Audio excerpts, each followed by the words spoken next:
जी, नमस्कार। मैं एम्स दिल्ली से रवि कुमार गुप्ता आपका हार्दिक स्वागत करता हूँ आपके अपने स्केलेटन नर्सिंग के इस ऑनलाइन प्लेटफ़ॉर्म पे। आई होप सभी आप अच्छे होंगे, आपकी तैयारियाँ अच्छी चल रही होंगी एग्ज़ाम से रिगार्डिंग। आज की जो क्लास में हम कुछ इम्पोर्टेंट इमेजेस के बारे में बात करेंगे। कौन-कौन सी इम्पोर्टेंट इमेजेस मैं आपके लिए लेके आया हूँ और कौन-कौन सी इम्पोर्टेंट हो सकती हैं हमारे एग्ज़ाम की दृष्टि से, जो काफ़ी बार पूछी भी गई हैं और पूछी जा सकती हैं। देखो जिस भी बंदे ने जिस भी स्टूडेंट ने हॉस्पिटल सेटिंग्स में काम किया है, तो उसको ज़रूर आइडिया होगा कि ये क्या है। जिसको ज़रूर आइडिया होगा कि ये क्या है क्योंकि जनरली आईसीयू और ओटी में यूज़ होने वाले जनरली जैसे सीसीयू की बात करें, आईसीयू की बात करें, ओटी की बात करें, वेंटिलेटर पेशेंट्स की बात करें, तो वहाँ पे ये जनरल कंडीशंस में देखी जाती हैं। मैं एम्स दिल्ली से हूँ तो मैंने बहुत सारी चीज़ें अपने आप में नोटिस करी हैं, मैं उन्हीं चीज़ों को आपको बताऊँगा यहाँ पे। आगे बात समझ में? तो बने रहिएगा मेरे साथ। वीडियो को शुरू करने से पहले एक मोटिवेशनल थॉट को देखते हैं कि सफलता का रास्ता खुद को पहचानने से शुरू होता है। सफलता का जो रास्ता होता है वो खुद को पहचानने से शुरू होता है। देखो हर आदमी एक यूनिक अपनी एक पर्सनैलिटी रखता है। उसके अंदर क्या छिपा हुआ है उसको खुद को पहचानने की ज़रूरत है, कि आप क्या हो? आप सबसे स्पेशल हो। आपको ये समझना है कि मैं सबसे स्पेशल हूँ इस दुनिया के अंदर। आगे बात समझ में? तो आप अपना जो ड्रीम है वो जल्दी से जल्दी अचीव कर पाओगे। आगे बात समझ में? किसी के बहकावे में नहीं आना है कि तेरा तो सिलेक्शन नहीं हो सकता, इतना पीछे, इतनी रैंक तेरी कम आ रही है, तेरा कभी भी प्री भी नहीं निकला है, मेंस कैसे निकालेगा? तो वो सारी चीज़ें आपको दिमाग से निकाल देनी है और अपनी मेहनत की तरफ, अपने गोल की तरफ अग्रसर होना है। आगे बात समझ में? लगातार मेहनत करने से जीत पक्की हो जाती है बच्चों, ध्यान रखना इस चीज़ का। सबसे पहली बात, सबसे पहला क्वेश्चन आपकी स्क्रीन पर ये रहा। ध्यान से इमेज को समझेंगे, इमेज का आंसर करेंगे, आपको घबराना नहीं है, आइडेंटिफाई द इमेज, इस इमेज को बताना है कि क्या है ये? इस इमेज के बारे में बताना है, जिस भी बच्चे को इमेज के बारे में पता है, वो प्लीज़ यहाँ पे कमेंट करेगा। अगर नहीं पता है तो रिलैक्स होके बैठ जाएँगे, सारी इमेजेस के बारे में मैं आपको बताऊँगा। स्क्रीनशॉट ले लेना है, स्क्रीनशॉट से क्या होगा कि आप जब भी जब सोते हो, आप भी जब जब पढ़ के सोते हैं, जैसे कि मैं हमारे मेरे टाइम में क्या करता था कि जब मैं सोता था, जैसे मैंने 2 बजे तक पढ़ लिया, डेढ़ बजे तक पढ़ लिया, 2 बजे तक, 3 बजे तक जो भी दोपहर के टाइम में या रात के टाइम में जब भी आप पढ़ के सोते हो, तो जब फ़ोन उठाते हो, तो फ़ोन उठाने के टाइम पे इसको स्क्रॉल कर सकते हो। अगर आपके पास इमेजेस होंगी तो आप क्या कर सकते हो, इसको स्क्रॉल कर सकते हो और इनको देख सकते हो। आगे बात समझ में? चलिए, अब मैं आपसे इस इमेज के बारे में जानना चाहता हूँ कि इमेज क्या है? मैं इसको चौड़ा कर देता हूँ अगर आपको नहीं दिख रहा है तो। देखो पहले पहले इस इमेज को देखेंगे कि सर ये एक वायर जैसा हमें लग रहा है, जिसके अंदर एक ओपनिंग तो ये बनाई गई है कि सर एक ओपनिंग तो ये है, एक ये है और एक ये है। आगे बात समझ में कि सर इसके अंदर 3 ओपनिंग्स हैं, अगर मैं इसको सीधा करके देखूँ तो इसके अंदर 2 ओपनिंग्स मिलेंगी कि जो एक कैरेक्टर है देखो, एक पाइप ये जा रहा है हमारा कि सर एक पाइप ये गया हमारा और ये आ गया, ठीक है? अब एक पाइप कौन-सा है मेरे प्यारे बच्चों कि सर ये रहा।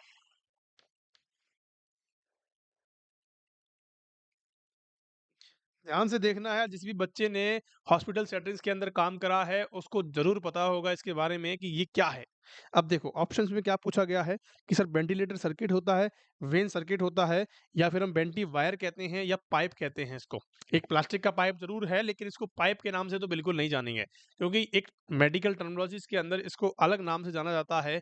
अगर आपके सामने अगर ये एग्ज़ाम के अंदर इमेज आपको देखने को मिलती है, तो आप कैसा इसके अंदर फ़ील करोगे और क्या आप इसका आंसर करोगे? बताएँगे फटाफट से क्या आंसर होने वाला है? देखो, अगर मैं आपसे बात करूँ कि सर पाइप तो बिल्कुल नहीं होने वाला है। अब बेंटी वायर की बात करें, बेंटी वायर नहीं है ये। ये अगर पाइप होता तो हम बात करते हैं कि बेंटी वायर नहीं है, बिल्कुल बात सही है। आगे बात समझ में कि सर क्या है फिर ये? तो हम इसकी बात करते हैं, 2 चीज़ें होती हैं, एक वेंटी सर्किट होता है, एक वेन सर्किट होता है। दोनों की चीज़ें अलग-अलग हैं, दोनों की बातें अलग-अलग हैं। मैं आपको दिखाता हूँ कि सर वेंटी सर्किट क्या है? तो इसको क्या कहते हैं मेरे प्यारे बच्चों कि सर वेंटी सर्किट कहते हैं। इसको क्या कहते हैं कि सर वेंटी सर्किट कहते हैं। अब वेन सर्किट कैसे कहते हैं? आपने कभी भी हॉस्पिटल सेटिंग्स में काम करा होगा तो पेशेंट को बोलते हैं कि वेन्स पे लेके चलते हैं या शिफ्ट करते हैं तो वेन्स पे लेके जाते हैं। वेन्स वो होता है जिसके पीछे एक बैग लगा होता है, जिसके पीछे एक बैग लगा होता है और उससे क्या करता है डॉक्टर पुश करता रहता है और ऑक्सीजन से कनेक्टेड होता है वो और ऑक्सीजन को पुश करता रहता है। भाई मैनुअली करना क्या कहलाता है? वेन सर्किट से हम कर सकते हैं। आगे बात समझ में। अब ये क्या होता है कि सर वेंटिलेटर में कनेक्ट होने वाली क्या है? एक सर्किट है कि वेंटिलेटर सर्किट बोलते हैं इसको। क्या बोलते हैं? कि सर वेंटिलेटर सर्किट बोलते हैं, वेंटिलेटर पाइप बोल सकते हैं। आगे बात समझ में आप सभी को कि सर वेन सर्किट के बारे में बता दीजिए। सर वेन सर्किट के बारे में आपको बता देता हूँ। देखेंगे यहाँ पे। ये है वेन सर्किट। ये है मेरे प्यारे बच्चों, इसको क्या कहते हैं? वेन सर्किट कहते हैं। ये जब ऑक्सीजन आता है, देखो ये हमारा कनेक्टेड होता है, ये ईटी या टीटी से कनेक्ट करते हैं कि सर ये क्या करता है कि सर कनेक्ट करने का काम करता है। ये वाला पार्ट कनेक्टर होता है और ये वाला जो ऑक्सीजन वाला पार्ट है ये ऑक्सीजन सिलेंडर से कनेक्ट होता है। ठीक है, ये हमारा वायर है और यहाँ पे एक नोब होती है जिससे एडजस्ट करते हैं। जिससे क्या करते हैं मेरे प्यारे बच्चों कि सर एडजस्ट किया जाता है ऑक्सीजन के फ्लो को। आगे बात समझ में कि ऑक्सीजन के फ्लो को हम क्या कर सकते हैं इसमें एडजस्ट कर सकते हैं। और ये हमारा एक बैग होता है जिसके अंदर ऑक्सीजन फिल होती है, फिर हम पुश करते हैं, फिर फिल होती है, फिर हम पुश करते हैं, फिर फिल होती है, फिर हम पुश करते हैं। आगे बात समझ में? बहुत बढ़िया। ये हमारा वेन सर्किट है। ध्यान रखना बच्चों कि ये हमारा वेन सर्किट है, जिसके अंदर भी पीछे क्या लगा होता है? बैग लगा होता है, उसको बोलते हैं वेन सर्किट। और जिसके अंदर बैग नहीं है, जिसके पीछे बैग नहीं है, उसको क्या बोला है? इसके अंदर सिर्फ वायर हैं। आपको ये 2 कनेक्टर यहाँ पे दिखाई देंगे, ये 3 कनेक्टर आपको दिखाई देते हैं। उसको क्या बोलते हैं मेरे प्यारे लाल-लालियों? उसको बोलते हैं वेंटिलेटर सर्किट। क्या मेरी बात आपको समझ में आ गई? यहाँ तक की क्लास में किसी को डाउट है? चलिए, अब दूसरा इमेज आपके पास है कि सर आइडेंटिफाई द इमेज। इस इमेज को आइडेंटिफाई करेंगे और आंसर करेंगे आराम से, ठीक है? सबको क्लियर दिखाई दे रहा है? क्लियर विज़िबल आपको दिखाई दे रहा है? किसी प्रकार की कोई समस्या तो नहीं है इमेज दिखने में? आप मैं इसे ज़रूर कहता हूँ कि आप इनका स्क्रीनशॉट लेके रखें ताकि आपको फ्यूचर में ये चीज़ें काम आ जाएँ। आगे बात समझ में?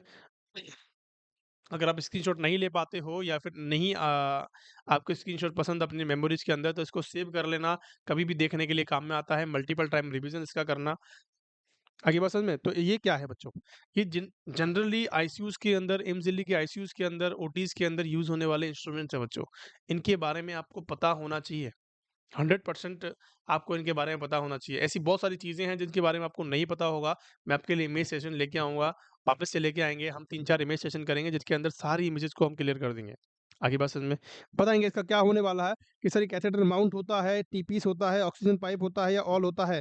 बच्चा ऑल तो नहीं हो सकता कि सर कैथेटर माउंट क्या होता है कि सर कैथेटर माउंट अलग एक प्रकार का एक शेप वाला होता है, लेकिन ये कैथेटर माउंट नहीं होता है क्योंकि इसके अंदर एक तो पाइप दे रखा है कि सर एक तो ऑक्सीजन का पाइप है कि सर एक तो ये पाइप है और इस पाइप के कनेक्टर को यहाँ पे कनेक्ट करते हैं एक तो, और ये होता है ऑक्सीजन से कनेक्ट होता है और ये होता है पेशेंट के, ये किससे करते हैं कि सर ये वाला पोर्शन हमारे पेशेंट की ईटी या टीटी से यूज होता है कि सर ईटी या टीटी से यूज करते हैं।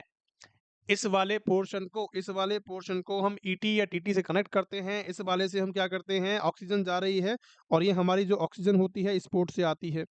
आती है नहीं आती है मेरे प्यारे लाल-लालियों? कि सर बिल्कुल आती है। तो इस वाले चीज़ को हम क्या कहते हैं कि सर इसको हम कहते हैं टी-पीस। जिसका भी आंसर टी-पीस है बच्चों वो बहुत बढ़िया पढ़ाई कर रहा है, अपनी ड्रीम की तरफ, सक्सेस की तरफ बढ़ रहा है। आगे बात समझ में? जिसका भी आंसर टी-पीस है उसको सब पता है। आगे बात समझ में? आगे बात समझ में नहीं आई कि टी पीस पे हम कब लेते हैं पेशेंट को? जैसे मैं आपको बताता हूँ कि किसी पेशेंट को ईटी या टीटी ट्यूब लगी हुई है, ट्रेकियोस्टमी या एंडोट्रेकियल ट्यूब लगी हुई है। आप सभी को पता है एंडोट्रेकियल ट्यूब्स क्या होती हैं, ईटी क्या होती है? सभी को पता है या नहीं पता है? नहीं पता है तो मैं आपको आगे बताऊँगा, आपको लिखना है, समझना है, ठीक है? ईटी और टीटी पे जब भी हम पेशेंट को लेते हैं, जैसे सपोज़ दैट आप एक वार्ड में काम कर रहे हो, एक आईसीयूज़ के अंदर काम कर रहे हो, काफ़ी दिन से एक पेशेंट है जिसको क्या रखा है हमने, वेंटिलेटर पे रखा है और खासकर पीएसबी मोड पे, प्रेशर सपोर्ट मोड पे रखा है कि पेशेंट क्या कर रहा है, खुद के अपने प्रेशर से क्या ले रहा है, सांस ले रहा है। वेंटिलेटर का थोड़ा सपोर्ट कर रहा है लेकिन वो क्या कर रहा है, अपने प्रेशर से सांस ले रहा है। ठीक है, अब वो जब क्या करते हैं, पीएसबी जो होता है मतलब कि इसका मोड का मतलब ये होता है कि पेशेंट क्या कर रहा है, अब ठीक होने की कंडीशन में है, वेंटिलेटर से हटना चाहता है। आगे बात समझ में? तो हम क्या करते हैं, पहले पेशेंट को, जैसे सपोज दैट आपके पास पेशेंट आया, आपने बीसीबी मोड पे रखा, आपने फिर पीएसबी पे रखना चाहा कि ये पेशेंट ठीक से सांस ले सकता है, तो उसको पीएसबी पे डाल दो। अगर पीएसबी पे डाला और वो सांस को मेंटेन कर रहा है अपनी को, तो फिर क्या करते हैं, नेक्स्ट डे उसको एक्सट्यूबेट करने का प्लान करते हैं और टीपीस पे डलवा देते हैं। आगे बात समझ में? क्योंकि वेंटिलेटर से ही कनेक्ट होता है, सॉरी, ईटी या टीटी से ही कनेक्ट हो सकता है टीपीस। ईटी या टीटी से ही कनेक्ट हो सकता है टीपीस, ध्यान रखना इस चीज का। आगे मेरी बात समझ में कि सर टीपीस क्यों बोला, कि सर टी जैसा बना हुआ है, कि सर ये कैसा है, कि सर ये एक पाइप है जो कि टी जैसा बना हुआ है, इसीलिए हमने इसको टी पीस बोल दिया। आगे बात समझ में? यहाँ तक कि जैसा टी आपको देखने को मिलता है वैसा ही ये इसका काम होता है। आगे बात समझ में? चलिए, आइडेंटिफाई द इमेज, इसको बताएंगे फटाफट से। इसका आंसर कोई गलत नहीं करेगा कि सर इसके अंदर क्या होता है कि सर एक कनेक्टर ये होता है, एक कनेक्टर ये होता है। होता है नहीं का 2 कनेक्टर आपको दिखाई दे रहे होंगे इसके अंदर कि सर एक वाला तो ये रहा, दूसरा वाला ये रहा। ये कहाँ होता है अटैच? ये हमारे पेशेंट के साथ अटैच होता है, पेशेंट की ईटी या टीटी से अटैच होता है और ये हमारा कहाँ होता है? मैंने अभी आपको बताया था सर क्या ये हमारा कहाँ होता है? वेंटिलेटर सर्किट से कनेक्ट होता है। अब मैं आपको एक चीज़ बता देता हूँ यहाँ पे कि सपोज़ दैट ये पेशेंट है, ठीक है? ये हमारा क्या है? पेशेंट है।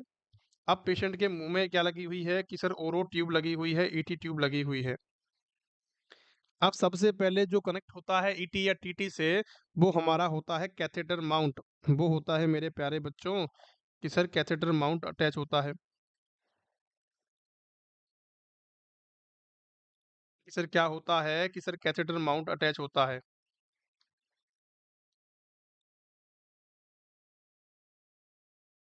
आगे क्वेश्चन में फिर क्या होता है कि सर हमारा वेन सर्किट अटैच होता है इससे। हमारा क्या होता है? वेन सर्किट कह सकते हैं या वेंटिलेटर सर्किट कह सकते हैं, कोई भी दोनों में से एक कनेक्ट होगा। आगे बात समझ में कि सर ये कहाँ होता है? फिर हमारे वेंटिलेटर में कनेक्ट होता है। ऐसे एक प्रकार की चेन चलती है, उसको कहते हैं पूरा वेंटिलेटर का सिस्टम कहते हैं कि सर इसका लगाने का पर्पस क्या होता है कि कोई भी सिक्रेशंस अगर निकल के आते हैं तो हमारी जो पूरी ट्यूबिंग होती है वो खराब होने से बच जाती है और इसी को हम क्या कर सकते हैं यहाँ से निकाल सकते हैं। इसको रिमूवेबल पार्ट होते हैं, ध्यान रखना इस चीज़ का, इसको हम धो के भी यूज़ कर सकते हैं। आगे बात समझ में क्या मेरी बात समझ में आ रही है आप सभी को कि इसको क्या कहते हैं बच्चों? इसको कहते हैं हम कैथेटर माउंट कहते हैं जो कि वेंटिलेटर में कनेक्ट होता है, वेंटिलेटर से कनेक्ट होता है। वेंटिलेटर पे जो पेशेंट्स होते हैं ईटी या टीटी से कनेक्ट होते हैं, उसको कहते हैं कैथेटर माउंट कहते हैं। टीपीस के अंदर और कैथेटर माउंट के अंदर कन्फ्यूज़ नहीं होना है मेरे प्यारे लाल-लालियों। कि sir identify the image. Identify ये क्या इमेज है? जैसे आपको यहाँ पे दिखाई दे रहा है कि सर यहाँ पे कुछ-कुछ होल्स बने हुए हैं, कि सर यहाँ पे कुछ-कुछ होल्स बने हुए हैं, कि सर ये तो हमारे क्या हैं कि सर अंदर जाते हैं बॉडी के अंदर, ये कुछ-कुछ होल्स बने हुए हैं, ये क्या होल होते हैं मेरे प्यारे बच्चों? फटाफट से आंसर करेंगे कि सर ये कौन से होल होते हैं? क्या है भैया? ये राइस ट्यूब है, आईसीडी ट्यूब है, चेस्ट ट्यूब है, बीएनसी है। फटाफट से आंसर करेंगे। देखो आप सभी को पता होगा कि राइस ट्यूब कैसी होती है कि सर ये तो राइस ट्यूब तो बिल्कुल नहीं हो सकती कि सर आईसीडी ट्यूब है या चेस्ट ट्यूब है। देखो आईसीडी का मतलब होता है इंटर कॉस्टल चेस्ट ड्रेनेज। अब भैया चेस्ट ड्रेनेज है इसका मतलब चेस्ट ट्यूब भी हो सकती है कि sir D answer is the correct answer. जिसका भी डी आंसर है वो करेक्ट आंसर है। अब इसके अंदर हम करते क्या हैं? देखो मैंने आपको बताया था मेरी क्लासेस अगर किसी ने ली हैं तो आपको पता होगा कि 3-4 कंडीशंस होती हैं, मैं आपको बताता हूँ। एक होता है न्यूमोथोरैक्स। न्यूमोथोरैक्स का मतलब होता है कि न्यूमो का मतलब होता है एयर, न्यूमो का मतलब होता है एयर, एयर एयर और थोरैक्स का मतलब होता है थोरैसिक कैविटी में। तो थोरैसिक कैविटी के अंदर एयर का भर जाना, तो air in thoracic cavity. Air in thoracic cavity क्या कहलाता है कि सर न्यूमोथोरैक्स कहलाता है। आगे बात समझ में। अगर मैं आपसे बात करूं कि सर हाइड्रोथोरैक्स किसे कहेंगे, कि सर हाइड्रोथोरैक्स किसे कहेंगे, देखो नाम से ही पता लगता है मेरे प्यारे बच्चों कि सर नाम से ही पता लग रहा है कि सर हाइड्रोथोरैक्स किसे कहेंगे। हाइड्रो का मतलब होता है जल, हाइड्रो का मतलब होता है पानी। तो पानी भर जाना छाती के अंदर या थोरैसिक कैविटी के अंदर पानी का भर जाना क्या कहलाता है कि सर हाइड्रोथोरैक्स कहलाता है। कि sir water in thoracic cavity या फिर हम कह सकते हैं फ्लूइड इन थोरैसिक कैविटी। क्या मेरी बात समझ में आ गई? चलिए बहुत बढ़िया। एक होता है पायोथोरैक्स। पायोथोरैक्स का मतलब होता है पस का भर जाना किसके अंदर? थोरैसिक कैविटी के अंदर। एक होता है हीमोथोरैक्स। ये टर्मिनोलॉजीज आपको पता होनी चाहिए मेरे प्यारे बच्चों। अगर किसी को नहीं पता है तो प्लीज लिख लेना, बहुत ज्यादा इंपॉर्टेंट है। वन लाइन क्वेश्चंस बहुत ज्यादा पूछे जाते हैं यहाँ से। तो हाइड्र हीमोथोरैक्स का मतलब क्या होता है? हीमो का मतलब होता है ब्लड, तो ब्लड का कहाँ भर जाना, हमारी थोरेसिक कैविटी के अंदर भर जाना क्या कहलाता है मेरे प्यारे बच्चों, कि सर हीमोथोरैक्स कहलाता है। और जब भी ऐसा होता है तो हम क्या करते हैं, उसको बाहर निकाल देते हैं। उसको बाहर निकालते हैं किसकी सहायता से, हमारे चेस्ट ट्यूब की सहायता से, हमारे इंटरसील ड्रेनेज सिस्टम की सहायता से। अगर मेरी क्लास आपने इंटरसील या चेस्ट ट्यूब के ऊपर नहीं ली है तो please go and watch fundamental की प्लेलिस्ट के अंदर वो क्लासेस जो है वो पड़ी हुई हैं, आप जाके देखें, आपको पूरी चीजें समझ में आ जाएगी। क्या मेरी बात समझ में आ गई आप सभी को, कि सर चेस्ट ट्यूब का यहाँ पे यूज किया जाता है। अगर मैं आपसे बात करूं कि सर किसी पेशेंट की छाती के अंदर, किसी पेशेंट की छाती के अंदर अगर सपोज दैट एयर भर चुकी है तो हम क्या करते हैं कि सर एयर भरी है तो एयर कहाँ देखने को मिलती है, कि टॉप पे देखने को मिलती है। तो टॉप पे ही हम क्या करते हैं, चेस्ट ट्यूब ड्रेनेज को डालते हैं। सेकंड या थर्ड इंटरकॉस्टल स्पेस के अंदर आप डाल सकते हो। अगर आपको फ्लूइड देखने को मिलता है तो फ्लूइड कहाँ होता है, कि सर नीचे बैठ जाता है, कि नीचे बैठ जाता है तो 6 और 7 आप इंटरकॉस्टल का स्पेस कर सकते हो। आगे बात समझ में, 6 और 7 का इंटरकॉस्टल जो हमारे स्पेसेस होते हैं उनके अंदर आपको क्या करनी होती है, ये तो सिंपल सी बात है, ये ग्रेविटी के हिसाब से काम करता है। आगे बात समझ में, अगर एयर है तो आप ऊपर से निकाल लो, ऊपर से सारी एयर आ जाएगी, जितनी भी एयर होगी, ठीक है। अगर आपको फ्लूइड निकालना है तो नीचे से निकालो, सारा फ्लूइड बाहर आ जाएगा। आगे बात समझ में, बहुत बढ़िया। चलिए इसका आंसर बताएंगे, ये क्या है। आइडेंटिफाई द इमेज, आपको बताना है कि सर ये क्या चीज़ है, पिक लाइन है, सीपी लाइन है, कैनुला है, या ऑल है। बताएंगे फटाफट से क्या आंसर होने वाला है। देखो यहाँ पे आप सभी को दिख रहा होगा कि सर ये एक तो ये हमारे दिख रही है, कि सर एक हमें ये दिख रही है, और इसके अंदर छोटे छोटे दो होल्स दिख रहे हैं। दिख रहे हैं या नहीं दिख रहे हैं मेरे प्यारे बच्चों, कि सर बिल्कुल दिख रहे हैं। यहाँ पे आपको दो छोटे छोटे होल दिख रहे हैं, कि सर ये होल किस काम आते हैं, कि सर ये हमारी है सेंट्रल लाइन, ये हमारी है कि सर सेंट्रल लाइन इसे बोलते हैं। सेंट्रल लाइन जब भी हम पेशेंट के अंदर डालते हैं तो क्यों डालने का पर्पस होता है, बहुत सारी चीजें होती है। अगर सेंट्रल लाइन के ऊपर आपने मेरी क्लासेस नहीं ली है तो प्लीज गो एंड वॉच, जाके देखें, बहुत ज्यादा इंपॉर्टेंट क्लासेस होने वाली हैं।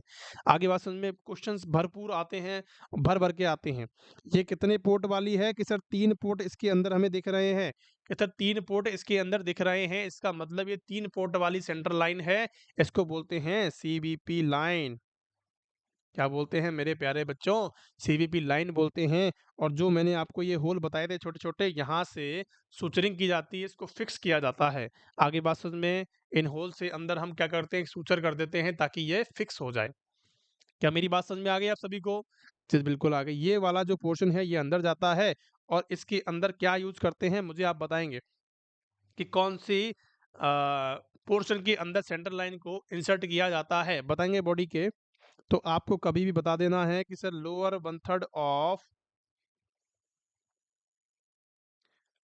SBC, लोअर 1/3 ऑफ सब क्लेवियन वेन। आगे बात समझ में, सॉरी, एसबीसी का मतलब होता है सुपीरियर वेना कावा। एक होती है आईवीसी, एक होती है इंफीरियर वेना केवा, एक होती है सुपीरियर वेना केवा। तो लोअर 1/3 ऑफ एसबीसी के अंदर इसको क्या किया जाता है, इंसर्ट किया जाता है। क्या मेरी बात आपको समझ में आ गई है, कि सर सीबीपी लाइन को क्यों डाला जाता है, कि सर सीबीपी लाइन को आपको किसी को मल्टीपल ट्रांसफ्यूजन्स करने हैं, अगर आपको मल्टीपल ट्रांसफ्यूजन्स करने हैं तो आप यूज कर सकते हो। आपको मैसिव ब्लड ट्रांसफ्यूजन करना है, आपको कोई आइनोट्रोपिक ड्रग देनी है, आपको कोई इमीडिएट इफेक्ट चाहिए, आइनोट्रोपिक ड्रग आपको देनी है, नॉर एड्रेनलिन वगैरह देना है, या फिर कोई ऐसी सेडेटिव ड्रग्स देनी होती है जिसके अंदर यूज करते हैं, आप टीपीएन इससे दे सकते हो। आपको टीपीएन पेशेंट को देना है तो सेंट्रल लाइन का यूज करना होता है। अगर आपको कैनुला नहीं मिल रहा है, आपको कैनुला नहीं मिल रहा है तो भी आप इसका यूज कर सकते हो। आपको कीमोथेरेपी देनी है तो भी आप इसका यूज कर सकते हो। आपको टेम्पररी डायलिसिस करना है तो आप यूज कर सकते हो। ऐसी इरिटेंट ड्रग्स का यूज कर सकते हो जिससे इरिटेशन होता है पेशेंट को जब भी आइनोला कैनोला देते हैं, या फिर हम कह सकते हैं कि सर हाइपरटोनिक सलाइन हम इसके अंदर दे सकते हैं। जितने भी हमारे हाइपरटोनिक सॉल्यूशंस होते हैं इनको हम दे सकते हैं, किससे, सेंट्रल लाइन से दे सकते हैं।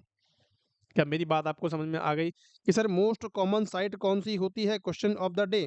क्वेश्चन पूछा गया था एग्जाम के अंदर कि sir most common central line insertion की साइट कौन सी होती है।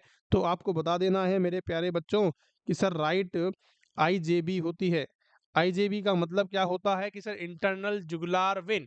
इंटरनल जुगुलार वेन कहाँ पाई जाती है हमारी, हमारी कहाँ पाई जाती है बच्चों? गर्दन के पास पाई जाती है। जो सबसे मोटी वेन होती है उसी को कहते हैं इंटरनल जुगुलार वेन कहते हैं। नंबर फर्स्ट पे ये आती है। अगर आपको ये नहीं दिया होता है तो आपको क्या करना है कि सर राइट SBC आपको बताना है। सब क्लेवियन वेन ऐसे लिख दें, राइट सब क्लेवियन वेन। आ गई मेरे प्यारे बात समझ में कि सर राइट ही क्यों आंसर कर रहे हैं, कि सर राइट ही आंसर क्यों कर रहे हैं, लेफ्ट क्यों नहीं कर सकते? किसी बच्चों अगर आपने लेफ्ट में अंदर डाली है तो लेफ्ट से जो हर्ट है हमारा, या फिर हम कह सकते हैं जो लोअर 1/3 ऑफ SBC है वो दूर पड़ता है। यहाँ से हमारा क्या पड़ता है बच्चों? पास पड़ता है, इसीलिए हम राइट को ज्यादा प्रेफर करते हैं। क्या मेरी बात समझ में आ गई? कि सर ये क्या है कि सर सेंट्रल लाइन है, CVP लाइन इसको बोलते हैं। पिक लाइन क्या होती है? पिक लाइन जो पेरिफेरली इंसर्टेड होती है, सेंट्रल सेंट्रल सिस्टम के अंदर पेरिफेरली इंसर्टेड होती है, या फिर हम कह सकते हैं कि ये सर हम ब्रेकियल आर्टरी से या ब्रेकियल वेन से हम डालते हैं जो सेंट्रल लाइन तक जाती है, या फिर हम कह सकते हैं राइट एट्रियम तक जाती है, उसको कहते हैं पिक लाइन। क्या मेरी बात समझ में आ गई आप सभी को? कैनुला आप सभी को पता होगा कि IV कैनुला कैसे कहते हैं। बहुत बढ़िया। आइडेंटिफाई द इमेज बहुत इंपॉर्टेंट टॉपिक आ चुका है बच्चों। आइडेंटिफाई इसको करना है, ये क्या चीज है बताएंगे फटाफट से। क्या ट्रेकियोस्टोमी ट्यूब है, क्या एंडोट्रेकियल ट्यूब है, या फिर सक्शन ट्यूब है, या फिर हम कह सकते हैं मिनीसोटा ट्यूब है? बताएंगे फटाफट से। क्या आंसर यहाँ पे जाने वाला है, क्या आंसर यहाँ पे होने वाला है?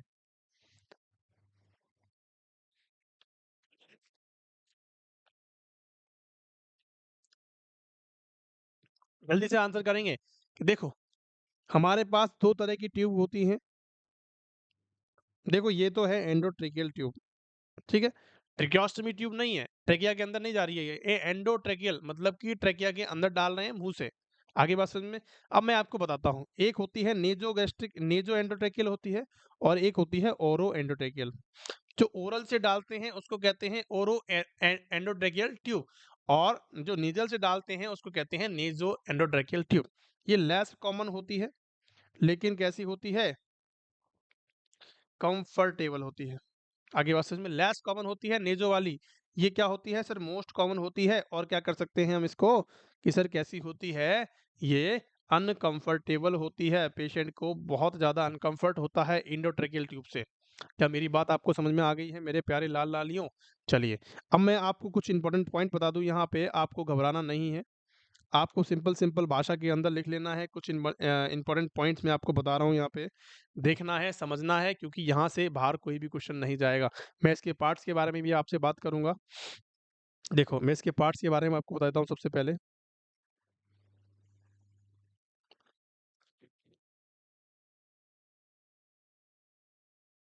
देखेंगे यहाँ पे इसके पार्ट्स के बारे में मैं आपको बताता हूँ कि सर ये क्या है, हमारी एंडोट्रेकियल ट्यूब है।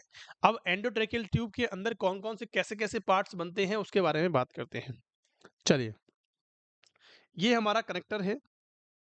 ये बच्चों क्या है? ये हमारा है कनेक्टर, इसको बोलते हैं कनेक्टर, जो कि हमारे वेंटी से कनेक्ट होता है, जो कि हमारे वेंटी से कनेक्ट होता है। और ये वाला जो पोर्शन है, ये वाला अंदर पोर्शन जाता है, ये वाला पोर्शन जो है वो अंदर जाने का काम करता है। कि बच्चों कितना अंदर जाता है, इंसर्टिंग लेंथ क्या होती है कि सर 21 से 23 सेंटीमीटर की होती है। क्या मेरी बात समझ में आ गई आप सभी को? बहुत बढ़िया। अब मैं आपसे बात करता हूं कि सर ये क्या होती है। ये तो हमारी PVC ट्यूबिंग होती है, एक प्लास्टिक की ट्यूबिंग होती है, उसको बोलते हैं PVC ट्यूबिंग। मेन बात जो होती है ये होता है पायलट बैलून, इसको बोलते हैं बच्चों, इसको बोलते हैं पायलट बैलून, इसको बोलते हैं पायलट बैलून। अब ये पायलट बैलून क्या काम करता है? ये हमारे मेन बैलून को फुलाने का काम करता है, ये हमारे मेन बैलून को फुलाने का काम करता है। इस वाले पार्ट को बोलते हैं वेवल, और ये हमारी जो एक छेद होती है इसको बोला जाता है मर्फी आई, इसको बोला जाता है बच्चों मर्फी आई। क्या मेरी बात समझ में आ गई? आपको सिर्फ और सिर्फ 4 से 5 पार्टों के बारे में समझना है, इसके बारे में आपको ज्यादा नहीं समझना है, ठीक है। चलिए, ये हमारा क्या है? कनेक्टर है। ये हमारा पायलट बैलून है। ये हमारा क्या है? ये हमारा मेन बैलून है। ये हमारी मर्फी आई है। ये हमारा वेवल है। क्या मेरी बात समझ में आ गई? सिंपल सिंपल भाषा के अंदर हम बात करेंगे। चलिए, इसके अंदर मैं आपसे कुछ इंपॉर्टेंट पॉइंट्स की बात करता हूँ कि सर मोस्ट कॉमन साइज क्या होती है। कि सबसे पहले बात कर रहे हैं हम एंडोट्रेकियल के बारे में, ठीक है।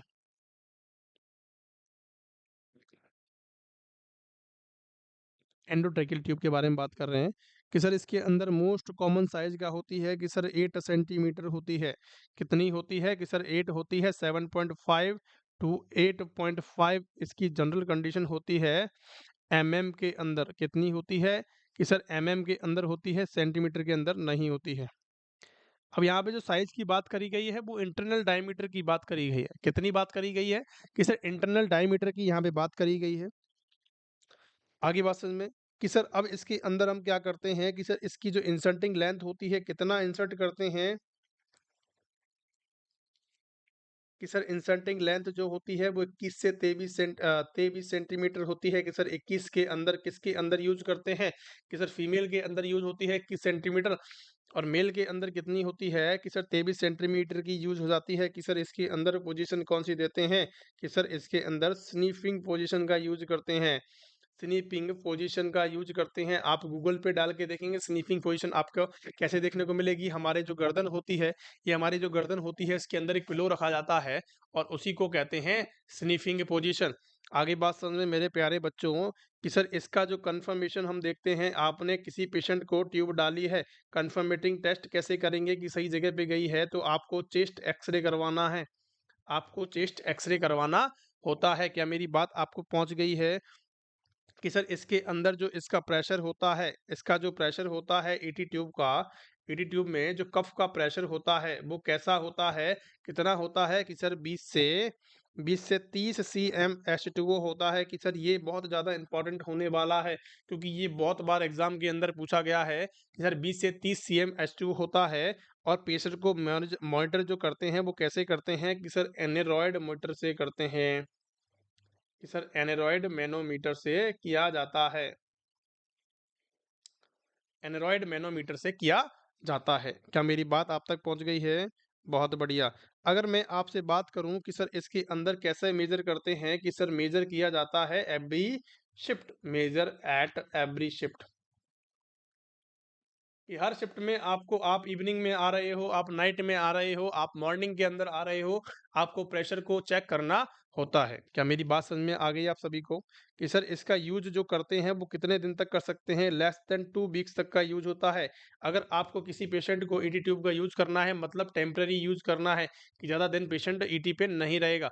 अगर आपको ज़्यादा दिन तक यूज करना है तो आपको ट्रेक्योस्टमी करनी पड़ती है पेशेंट की। क्या मेरी बात समझ में आ रही है कि सर मैंने आपको यूजेस के बारे में आपको बताया कि अगर ये ज़्यादा more than 2 weeks then damage the vocal cord. ये क्या करता है कि सर डैमेज करने का काम करता है वोकल कॉर्ड को। कि सर वोकल कॉर्ड क्या होती है कि सर हमारे लैरिंग्स होते हैं। कि सर लैरिंग्स क्या होते हैं कि सर लैरिंग्स क्या होते हैं, लैरिंग्स को बोलते हैं वॉइस बॉक्स।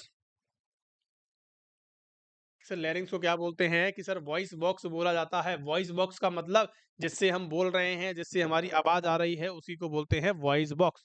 क्या मेरी बात आप तक पहुंच गई है मेरे प्यारे लाल लालियों? तो ये जो बातें हैं हमारी किसके बारे में है? हमारे ईटी ट्यूब के बारे में है। अगर मैं आपसे बात करूं कि सर ईटी ट्यूब को कैसे फिक्स करते हैं, कहाँ फिक्स करते हैं, तो क्वेश्चन आया हुआ है, तो कहाँ करते हैं? कॉर्नर ऑफ माउथ, माउथ के एक कॉर्नर पे डायनाप्लास्टी हम क्या करते हैं, उसको फिक्स करने का काम करते हैं। अगर मैं आपसे पूछूं कि सर हमारा पर्पस क्या होता है मेन बैलून को फुलाने का, ये जो मेन बैलून आपको दे रखा है ना ये वाला, इसको फुलाने का पर्पस क्या है? इसको फुलाने के दो पर्पस होते हैं मेरे प्यारे बच्चों। सबसे पहले पर्पस की मैं आपसे बात करूं कि sir to hold the tube, ये क्या करता है कि ट्रेकिया के अंदर जाके फूल जाता है और फूल के क्या करता है, उसको होल्ड करने का काम करता है। आगे बात सब चिपकने का काम करता है, वहां पे रुकने का काम करता है। नंबर दूसरी बात, ये क्या काम करता है कि prevent the air leakage, prevent the air leakage, air leakage को भी प्रिवेंट करता है। ये दोनों पॉइंट बहुत इंपॉर्टेंट हैं, इन दोनों पॉइंट को लिख लेना बच्चों। और मैं बात करूं आपसे कि सर इसको लगाने को हम क्या कहते हैं कि सर इसको कहते हैं इंट्यूबेशन, इसको कहते हैं लगाने को इंट्यूबेशन कहते हैं। और रिमूव करते हो तो उसको कहते हैं एक्सट्यूबेशन। ये क्वेश्चन भी आपसे पूछे जा सकते हैं, बहुत ज़्यादा इम्पोर्टेंट है बच्चों।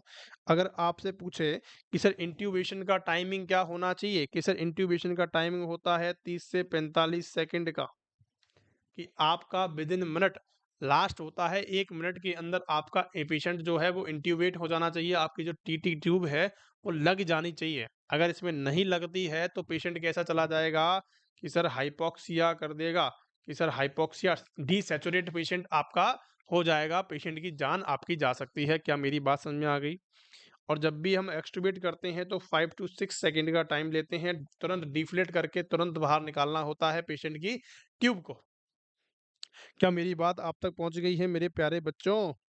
चलिए, अब जब भी आप इस पेशेंट की ट्यूब को निकालते हो तो क्या करता है कि सर जब भी आप पेशेंट की ट्यूब को निकालते हो तो आपको हॉर्सनेस ऑफ वॉइस देखने को मिलती है।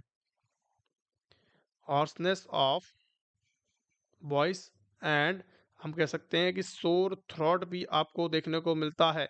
अब ऐसा देखने को मिलता है तो ये क्या है बच्चों कि सर नॉर्मल बातें हैं, ये नॉर्मल फाइंडिंग्स हैं। अगर ऐसा होता है तो ये नॉर्मल फाइंडिंग्स हैं। आपको कहना है कि लंबी लंबी सांसें लें, to take deep breathe and coughing. आगे बात में, और तुरंत एक्सटुबेट करने के बाद आपको उसको पानी नहीं पिलाना है। पानी पेशेंट बहुत मांगता रहता है क्योंकि बहुत दिनों से ईटी ट्यूब के कारण उसने पानी नहीं पिया होता है।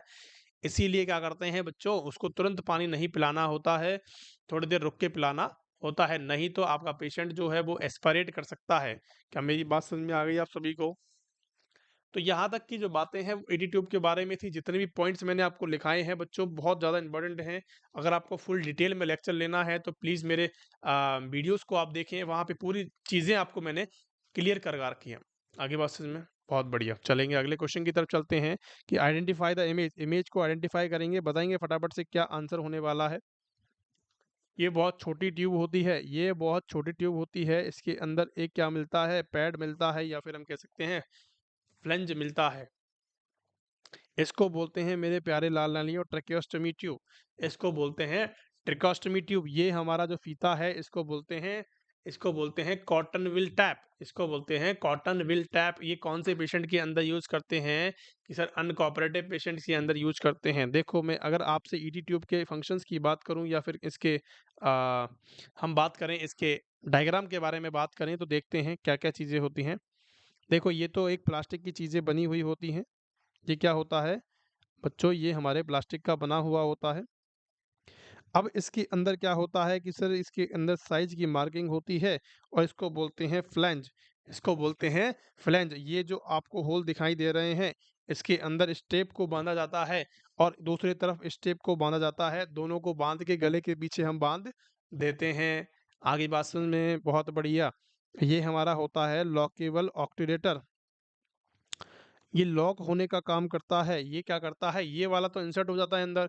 ये हमारा कनेक्टर होता है, ये हमारा कनेक्टर होता है मेरे प्यारे बच्चों। ये क्या होता है, कनेक्टर होता है। हमारे ट्यूब, हमारी वेंटिलेटर से कनेक्ट होने वाला पार्ट कौन सा है, हमारे कैथेटर माउंट से कनेक्ट होने वाला पार्ट कौन सा है, कि सर ये वाला है। और जो आपको ये व्हाइटिश कलर का देखने को मिलता है ये होता है आउटर कैनुला, और जो अंदर देखने को मिल रहा है ये पर्पल कलर का, इसको बोलते हैं इनर कैनुला। क्या मेरी बात समझ में आ गई? एक होता है इनर कैनुला, एक होता है आउटर कैनुला। आगे बात समझ में नहीं आई? चलिए, तो इतनी सी बात आपको समझानी है, आपको समझ में आ गई होगी आई होप। आपने देखा कि सर ये कौन सी ट्यूब है, कि सर ये तो हमारी है, ये तो हमारी है ट्रिकोस्टमी ट्यूब। अब ट्रिकोस्टमी ट्यूब के बारे में मैं आपको कुछ इंपॉर्टेंट बातें यहाँ पे बता देता हूँ। चलिए,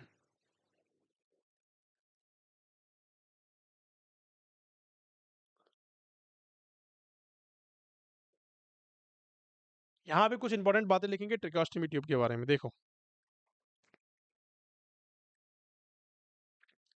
यहाँ पे लिखेंगे टीटी ट्यूब, बहुत ज़्यादा इंपॉर्टेंट होने वाली है। टीटी ट्यूब को जो यूज करते हैं, इसको यूज कर सकते हैं फर्स्ट, अगर हमसे लिखना है तो 1 मंथ। अगर आपको लॉन्ग टर्म पेशेंट के अंदर यूज करनी है कि ये पेशेंट लंबा चलेगा, इसको वेंटिलेटर से हम नहीं निकाल पाएंगे, तो इसके अंदर ट्रेकेओस्टमी ट्यूब करनी होती है।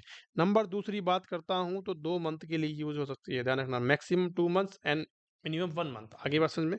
अगर मैं यहाँ पे बात करूँ कि सर इसमें अंदर क्या करते हैं, कौन-सी साइट का असेसमेंट लेते हैं, कौन-सी साइट पे करते हैं, तो फर्स्ट अगर आंसर आता है तो 2 टू 3 ट्रैकियल रिंग पे हम करते हैं। 2 टू 3 ट्रैकियल रिंग का हम यूज़ कर सकते हैं फर्स्ट नंबर पे। अगर सेकंड के पूछे तो 3 टू 4 ट्रैकियल रिंग हो सकती है। आगे बात समझ में कि सर बिल्कुल आ गई है कि सर इसके अंदर 2 टाइप के इंसिजन लगाए जाते हैं, कट जो लगाए जाते हैं वो 2 टाइप के होते हैं। कौन-कौन से होते हैं कि सर इसके अंदर एक तो होता है वर्टिकल, एक तो होता है वर्टिकल होता है, एक होता है हॉरिजॉन्टल। एक होता है हॉरिजॉन्टल, एक होता है वर्टिकल। वर्टिकल की मैं आपसे बात करूं तो कुछ ऐसे प्रकार का कट लगाया जाता है और हॉरिजॉन्टल ऐसे लगाया जाता है। हॉरिजॉन्टल हम ऐसे लगाते हैं और वर्टिकल हम ऐसे लगाते हैं। आगे मेरी बात समझ में, जैसे ही अगर मैं आपसे बात करूं कि सर वर्टिकल हम किस केस में लगाते हैं, कि सर वर्टिकल अगर इमरजेंसी में हमें ट्रेकियोस्टमी करनी पड़ती है पेशेंट की, कि पेशेंट हमारे पास आया है लेकिन रेस्पिरेटरी उसको प्रॉब्लम हो रही है, ट्रैकियल इंजरी है, तो आपको इंट्यूबेट करना होता है, ट्रैकियोस्टमी करनी होती है, तो हम क्या करते हैं इमरजेंसी के अंदर हम वर्टिकल कट लगा देते हैं। दूसरी बात करें सर हॉरिजॉन्टल कट लगाते हैं कि सर अगर प्लान आपने ट्रैकियोस्टमी की है किसी बंदे की, अगर आपने प्लान कर रखा है कि हमें उस दिन इसकी ट्रैकियोस्टमी करनी है, ज़्यादा इंपॉर्टेंट नहीं है, तो हम उसके अंदर हॉरिजॉन्टल लगाते हैं। इसके अंदर जो कट बनाते हैं वो कितने, लगभग 3 से 4 इंच का या 4 सेंटीमीटर का होता है। आगे बात समझ में, इसके अंदर जो लॉन्ग कट होता है वो 3 से 4 सेंटीमीटर का होता है। और मैं आपसे बात करूं कि सर इसके अंदर जो हम टाइप की बात करते हैं, कैसे इंसिजन लगाते हैं, कि सर वेटमैन इंसिजन होते हैं। वेटमैन टाइप इंसिजन होते हैं कि सर इसको लगाने को हम क्या कहते हैं, कि सर इंट्यूबेशन कहते हैं, लेकिन निकालने को क्या कहते हैं, डीकैनुलाइजेशन कहते हैं।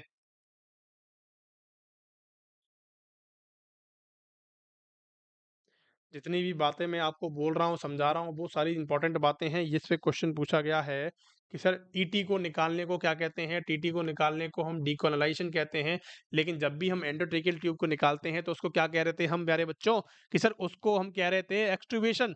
लेकिन हमने जैसे ही टीटी को निकाला, जैसे ही हमने टीटी को निकाला, उसको हमने बोल दिया डीकैनुलाइजेशन, हमने बोल दिया कि सर इसके अंदर ये भी कफ होता है, उसका प्रेशर कितना होता है, कि सर वहाँ पे 20 से 30 सीएम H2O था, यहाँ पे 20 से 25 सीएम H2O होता है। और आपको ये मेजर करना होता है एवरी 2 आवर्स के अंदर। क्या मेरी बात समझ में आ गई है? इससे कि सर इसके अंदर पोजीशन का यूज़ जो करते हैं वो रोज पोजीशन का यूज़ होता है। कि सर रोज पोजीशन क्या होती है, कि सर हाइपर एक्सटेंडेड क्या होती है, नेक को रखना पड़ता है। क्या मेरी बात आप तक समझ में आ गई है मेरे प्यारे बच्चों? अगर जब भी आपने क्या निकाला है, टीटी ट्यूब को बाहर निकाला है, तो after removal of TT tube अगर किसी पेशेंट के अंदर स्ट्राइडर साउंड देखने को मिलता है, तो that's a abnormal condition. That's abnormal condition. तो क्या करना होता है, कि सर इन्फॉर्म करना होता है पेशेंट को, इन्फॉर्म्ड डॉक्टर, इन्फॉर्म्ड करना होता है बच्चों, डॉक्टर को इन्फॉर्म्ड करना होता है। क्या मेरी बात आप तक पहुंच गई है, समझ में आ गया है मेरे प्यारे बच्चों? तो यहाँ तक की क्लास हमारी कंप्लीट होती है। आज की क्लास में सिर्फ हम इतना ही पढ़ेंगे। कुछ और भी इंपॉर्टेंट इमेजेस हैं जो कि मैं आपको अगली क्लास में डील करेंगे। आगे बात समझ में मेरे प्यारे बच्चों, यहाँ तक कि किसी भी क्लास में, अगर किसी भी क्लास में आपको कोई परेशानी हो तो प्लीज़ आप कमेंट कर सकते हैं। हमारे सपोर्टिव नंबर्स पे आप कॉल कर सकते हैं, वहाँ से भी आपकी प्रॉब्लम्स का सॉल्यूशन कर दिया जाएगा। Thank you so much for being there. अगर क्लास पसंद आई हो तो प्लीज़ अपने दोस्तों के साथ शेयर करेंगे, कि ताकि उनको भी इस चीज़ का लाभ मिल सके, उनको भी इन चीज़ का पता लग सके। Thank you so much. पढ़ते रहें इसी प्रकार और बढ़ते रहें।